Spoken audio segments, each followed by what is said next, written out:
Morning बच्चों। आज मैं आपको हिंदी व्याकरण से पाठ 6 संधि पढ़ाऊंगी। बच्चों, इससे पहले का जो वीडियो था भाग 1 जो था उसमें मैंने आपको संधि पढ़ाया था ना, संधि पढ़ाया था, संधि के भेद पढ़ाया था। तो मैंने बताया था स्वर संधि के 3 भेद होते हैं, स्वर संधि, व्यंजन संधि और विसर्ग संधि ना।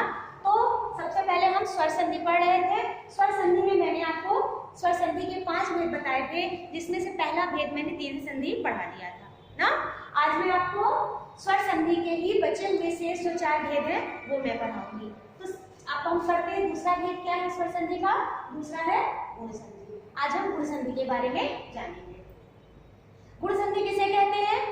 जब आ के बाद ई उ तथा री स्वर आते हैं तो इनके स्थान पर क्रमशः ए ओ तथा अर हो जाते हैं ना। जैसे राजेश, महोत्सव, महर्षि। अब समझिए क्या कहा जा रहा है। इससे पहले जो आपने दीर्घ संधि पढ़ी थी बेटा, उसमें आपने पढ़ा था आ के साथ समान स्वर आया था ना। आ के साथ आ का ही मेल होगा ना, आ के साथ आ का ही मेल होगा, आ के साथ ना समान स्वर। ई के साथ ई का मेल था ना, उ के साथ उ का मेल था ना, समान स्वर थे। लेकिन इसमें क्या है, इसमें समान स्वर नहीं होते, इसमें परिवर्तन हो जाता है। जैसे परिवर्तन क्या होता है, जब आ के साथ आ के बाद पहले आ आएगा, आ के बाद ई या ई आएगा ना, कोई भी आएगा। आ के बाद उ या उ आएगा ना। परिवर्तन किसमें होगा? आ के बाद री आएगा। तो परिवर्तन किसमें हो जाएगा? जब आ के बाद ई कुछ भी ई आएगा तो क्या हो जाएगा? परिवर्तन ए में हो जाएगा। परिवर्तन किसमें हो गया? ए में। आ के बाद उ आएगा तो क्या हो जाएगा? परिवर्तन ओ में हो जाएगा। और जब आ के बाद री आएगा तो परिवर्तन किसमें हो जाएगा? अर में। याद रखिएगा, आ का ई का ए में, उ का ओ में और री का अर में। परिवर्तन ही गुण संधि कहलाती है। जैसे यहाँ उदाहरण में आपको दिखा रही, जैसे राजेश ना। अब इसको देखिए, हम पहले विक्षेप करते हैं ना। विक्षेप करने का नियम क्या है बेटा?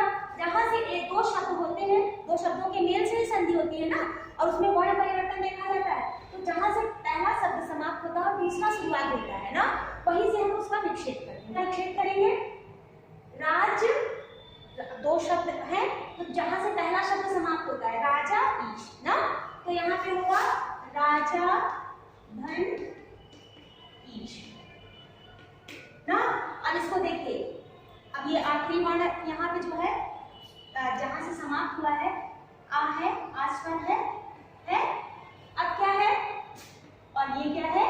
ई है ना।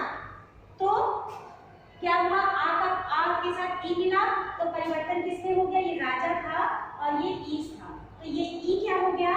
ए हो गया ना, तो बन गया राजेश। परिवर्तन हुआ, आ के साथ ई का मेल हुआ तो परिवर्तन ए में हो गया ना। अब देखिए, आ के साथ जैसे महोत्सव। अब महोत्सव को हम पहले विक्षेप करते हैं, तो कहां से? उत्सव और महा। महोत्सव कहते हैं बहुत बड़ा उत्सव, तो कहते हैं महोत्सव। तो महाधन उत्सव ना, महाधन उत्सव। ठीक, तो अब देखिए इसका विवरण करते हैं। अब इसमें क्या है? आ चुका हुआ है ना, ये जो लाइन है, ये पाई जो है, ये क्या है? आ है, तो यहाँ पे हुआ आ ना, और ये क्या हुआ? ना।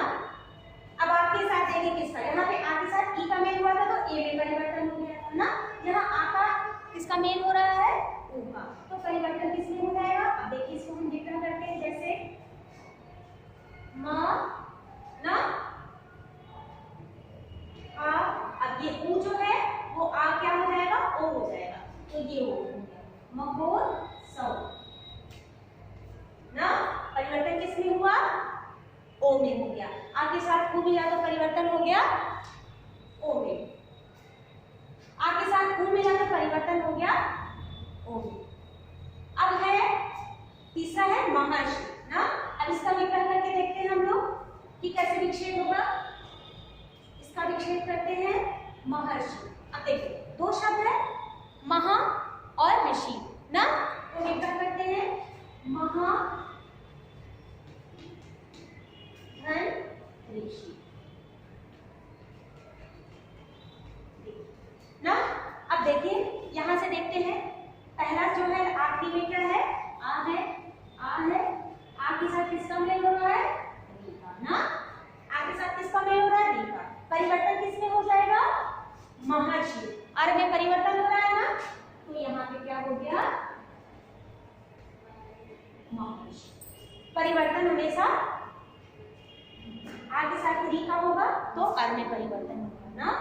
आ का ई से मेल हुआ तो ए में परिवर्तन हुआ। देखिए आ का मेल जब उ से हुआ, जहां पे मेल होता है परिवर्तन भी वहीं पर होता है, देखिए ना, वहां पे परिवर्तन हो गया। आ का मेल री से हुआ, परिवर्तन अर में हो गया। तो वृद्धि संधि की परिभाषा है, जब आ के बाद ए तथा ओ स्वर आए तो क्रमशः ए और औ हो जाता है ना। अब देखिए अभी इससे पहले जो गुण संधि हमने पाया था, जब आ के बाद ई उ और री आ जाते थे तो परिवर्तन किसमें होता था, ए ओ और अर में। अब यहाँ क्या है, आ के बाद, जैसे उदाहरण के हम देखें, आ के बाद यदि आ के बाद ए और ऐ ना आएंगे तो परिवर्तन किसमें हो जाएगा, परिवर्तन आ और आ के बाद क्या आएगा, ओ और अ ना। ओ और औ आएगा तो परिवर्तन किसमें हो जाएगा, औ में परिवर्तन हो जाएगा। कहने का तात्पर्य है कि इसमें परिवर्तन आ के बाद अगर ए और ऐ आता है तो परिवर्तन ऐ में होता है, आ और आ के बाद ओ और औ आता है तो परिवर्तन सदा औ में होता है ना। जैसे देखिए यहाँ पर मैंने कुछ उदाहरण दिए ना, उदाहरण देकर आपको बताया है। जैसे देखिए एकाएक, जलाओ, महोषध, तथैव ना। अब इसको देखिए विक्षेप करने का तरीका भी मैंने आपको बताया कि जहां से पहला शब्द समाप्त होता है और दूसरा प्रारंभ होता है वहीं से हम विग्रह कर देते हैं। एकाएक, तो एकाएक का होगा एक और एक ना, तो दोनों को मैंने क्या क्या विक्षेप कर दिया, अलग अलग कर दिया। अब इसमें देखिए जैसे अभी मैंने आपको बताया कि प्रत्येक स्वर में, प्रत्येक व्यंजन में स्वर छिपा होता है, तो का में आ ना और ए ना, तो आ का मेल किससे हुआ, आ का मेल ए से हुआ ना, तो परिवर्तन किसमें हो जाएगा, तो क्या हो गया, अब यहाँ पे हो गया एक ना, परिवर्तन किसमें हो गया। इसी तरीके से देखिए जलाओ ना, जलाओ, जलाओ ना। अब जलाओ को हमने विग्रह किया तो जल और औ, तो आ है, ला में आ स्वर है और ओ ना, तो आ ओ का मेल हुआ तो किसमें परिवर्तन हो गया, किसमें हो गया, औ में परिवर्तन हो गया ना, तो हो गया आ और ओ मिले तो क्या हो गया, औ हो गया ना, जलाओ। इसके बाद देखिए महोत्सव, महाधन, सॉरी महोषध ना, महोषध क्या है, महाधन औषध, तो आम हा में क्या है, देखिए यहाँ पे तो आ ही है और ये क्या हुआ, औ हो गया। अब आ और औ मिले तो क्या हो गया, आ और औ का मेल होगा तो परिवर्तन औ में ही होगा, जैसे महोषध, महोषध ना, आ का मेल औ से होगा तो क्या हो जाएगा, परिवर्तन औ में ही होगा। इसी तरीके से देखिए तथैव ना, तो इसको विक्षेप करते हैं, तथा धन एव ना, तथैव। तो अब देखिए आ का मेल किससे हो रहा है, अब यहाँ पे आ है ना, आ के साथ मेल किसका हो रहा है, ए। आ का मेल जब ए से होगा, आ का मेल मेल जब ऐसे होगा तो परिवर्तन किसमें हो जाएगा? परिवर्तन किसमें हो जाएगा? ऐड में हो जाएगा। तो क्या हो जाएगा?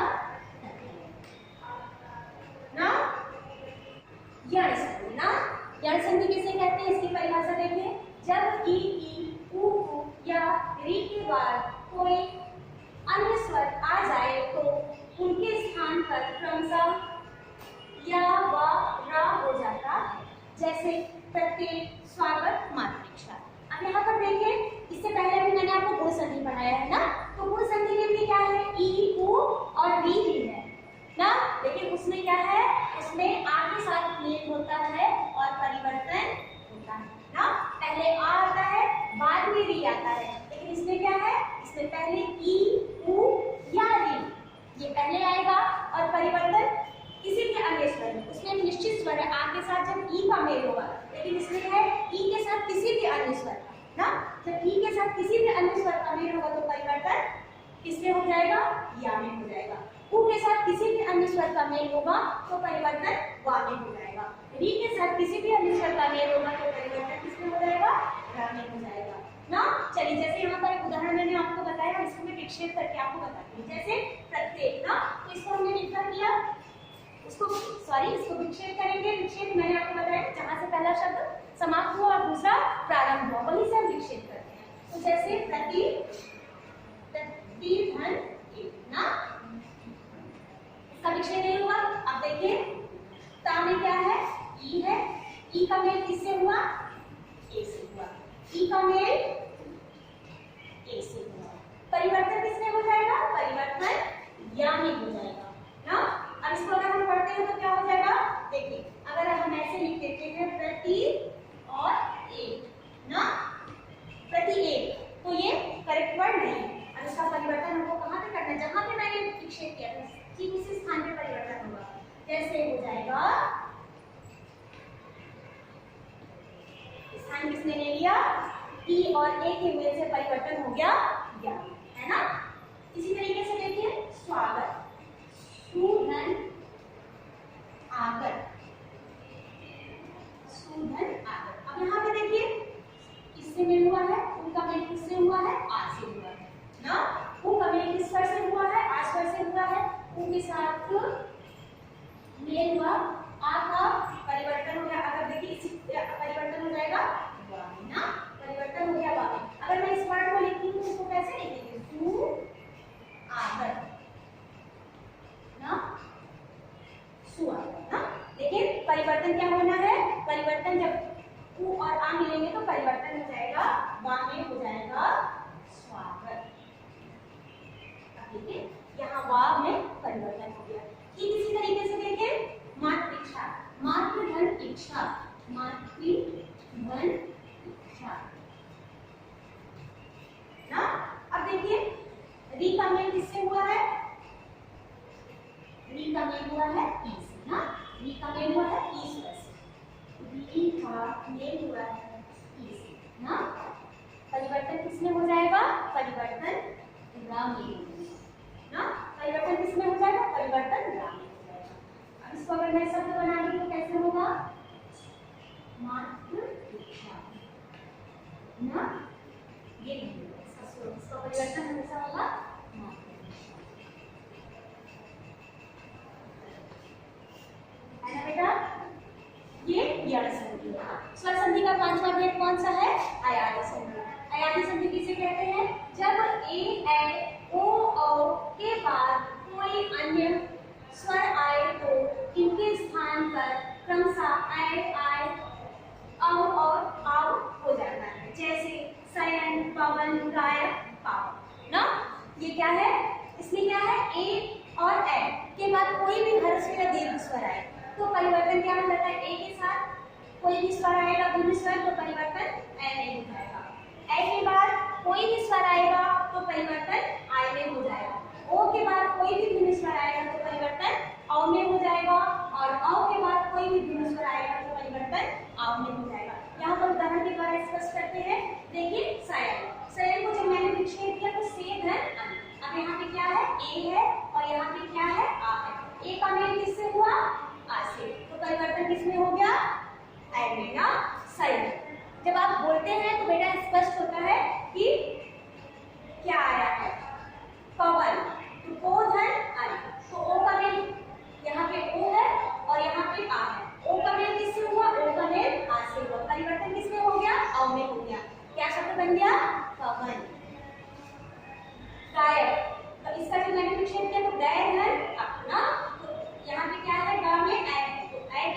मेल हुआ आ का, ऐ का मेल आ से हुआ तो परिवर्तन हो गया आय में, क्या हो गया गायक।